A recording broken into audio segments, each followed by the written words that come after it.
दुष्यंत गौतम और तमाम संगी मुंह में राम बगल में छुरी।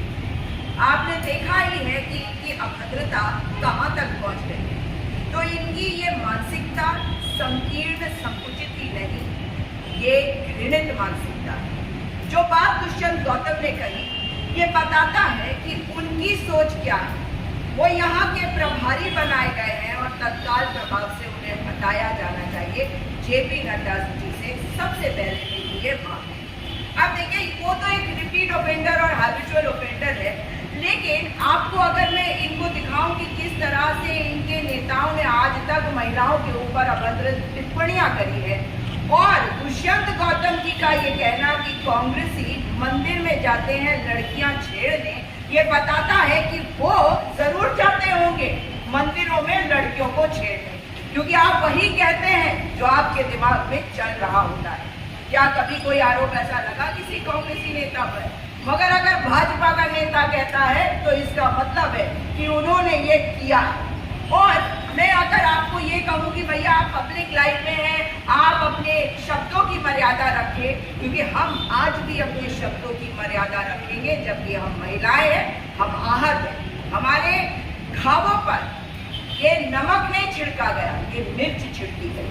क्योंकि कल आपको पता है कि बिल्किस बानो के केस में किस तरह से एफिडेविट में बहुत कुछ सामने आया है, लेकिन उसके पहले मैं आपको जरूर बताना चाहूंगी कि किस तरह से इनके तमाम नेता है। भाई वो संगी कहाँ है जो टीका लगाते हैं? विनोद आर्या जी, तमाम नेताओं के साथ उनकी तस्वीरें आती हैं। उनका बेटा एक रिजॉर्ट चलाता है, उनका एक दूसरा बेटा वो भी भाजपा का एक बड़ा ओहदेदार बन जाता है। तो अगर हम उनकी बात करते हैं तो वही है ना कि टीका लगा लो और महिलाओं के बारे में अभद्रता सोचो, महिलाओं का उत्पीड़न करो, महिलाओं का यौन शोषण करो। तो धर्म का नाम तो ये नहीं बता सकते, क्योंकि ये अपने आप को धार्मिक लोग बताते हैं। आज हमें इनके धर्म का पता चल गया, दुष्यंत गौतम जी ने बता दिया। संजय कुमार संगठन मंत्री कौन? संघी, जिसने अपने ही ऑफिस की एक कार्यकर्ती को, एक महिला, एक युवती को किस तरह से प्रताड़ित और उसका यौन शोषण किया। और उसके बाद उसको क्या कहा गया था? याद है आपको? भाजपा के नेताओं ने कहा था कि प्रचारक है तो क्या हुआ, उनकी भी शारीरिक जरूरतें होती हैं। तो भाई प्रचारकों को कहो कि अब शादियां करनी शुरू कर दे, महिलाओं का उत्पीड़न बंद कर दे। दूसरे, महेश ने की आज तक, जैसा अभी गरिमा जी ने कहा, आज तक क्यों नहीं किया गया है डीएनए टेस्ट? आज तक क्यों बचा रही है भाजपा उनको? क्या उनको सस्पेंड नहीं करना चाहिए अपनी पार्टी से? क्योंकि ये कभी नहीं करेंगे। वो आपको याद होंगे कुलदीप सेंगर के केस में, आपको याद है दिसंबर में केस का फैसला आया था और उन्होंने कब तक?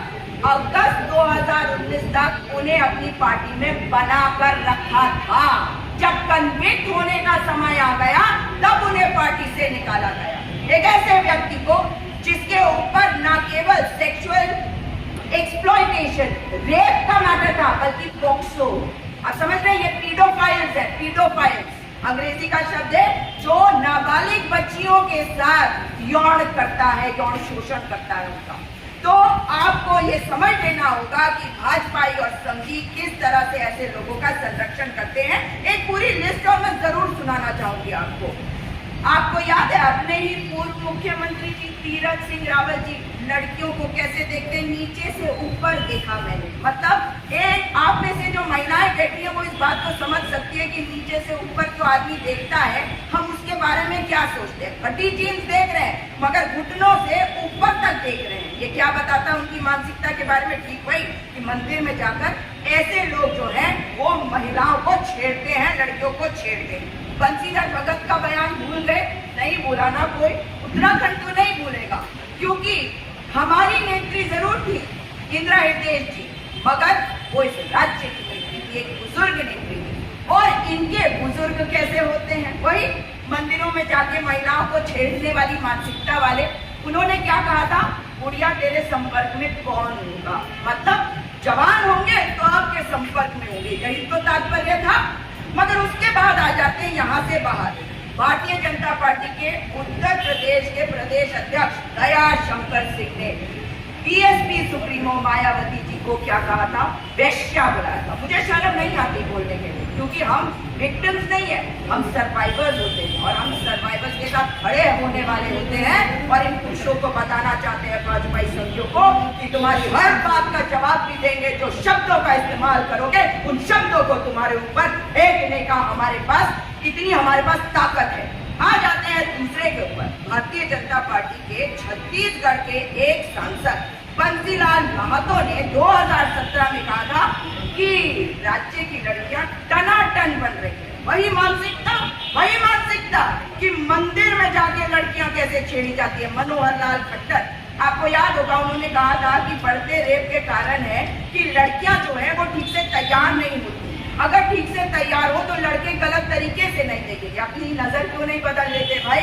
संगी है वो भी, प्रचारक, संगी, अविवाहित, शादी कर लो संगियों। 2014 में इनके भाजपा के मध्य प्रदेश के गृह मंत्री बाबूलाल गौड़, उन्होंने 2 दलित बेटियों का गैंग रेप हुआ था, उसमें कहा कि ये जो रेप होते हैं ये सामाजिक अपराध है, लेकिन ये कभी सही होते हैं और कभी गलत होते हैं। ये है इनकी मानसिकता। कैलाश विजयवर्गीय जी से तो आप लोग सब परिचित है भली भांति। उन्होंने क्या कहा था कि महिलाओं का फैशन, लाइफस्टाइल भारतीय संस्कृति के हिसाब से होना चाहिए। उन्हें ऐसे कपड़े नहीं पहनने चाहिए जो दूसरों को उकसाए। इसका मतलब आप सोच लीजिए कि वो महिलाओं को अगर जीन्स में देख ले या वेस्टर्न कपड़ों में देख ले तो वो उकसाए जा सकते हैं। तो महिलाओं को यही कहूंगी कि संभल के जाइएगा उनके सामने।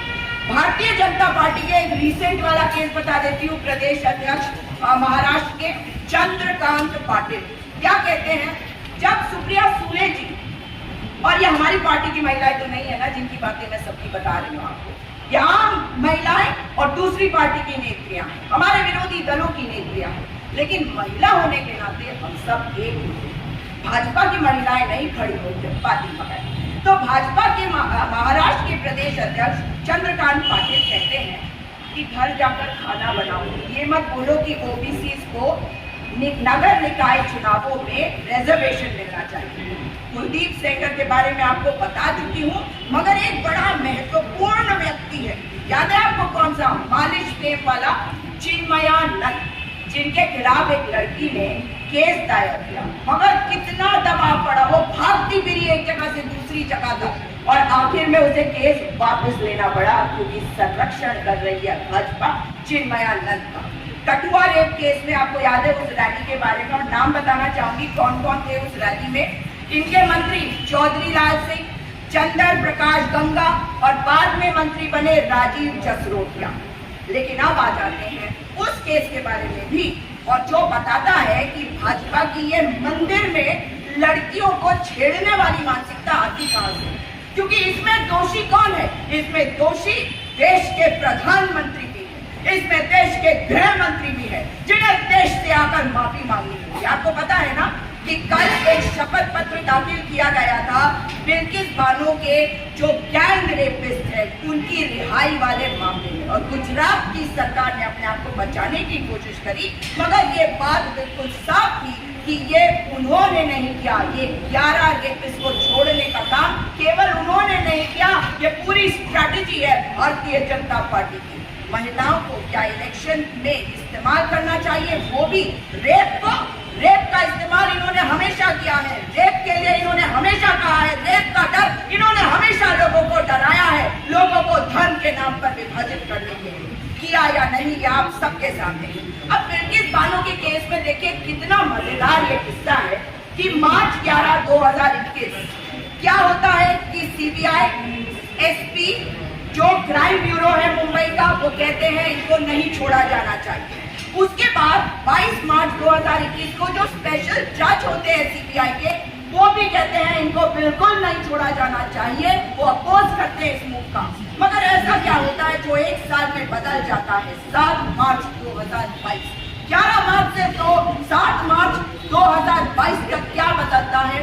ये बदलता है कि गुजरात में चुनाव आने वाले। आपको याद है लखीमपुर खीरी में आशीष मिश्रा को बेल मिल गई थी, जिसने किसानों की हत्या करी थी उत्तर प्रदेश में चुनाव में। आपको याद है राम रहीम को पैरोल पे पंजाब में चुनाव थे। आपको याद ही होगा और अब सुना भी होगा कि उसी राम रहीम को फिर पैरोल मिल गई है, क्योंकि हिमाचल में चुनाव। फिर किसानों के जो अपराधी हैं उनको छोड़ने का कारण है गुजरात के चुनाव।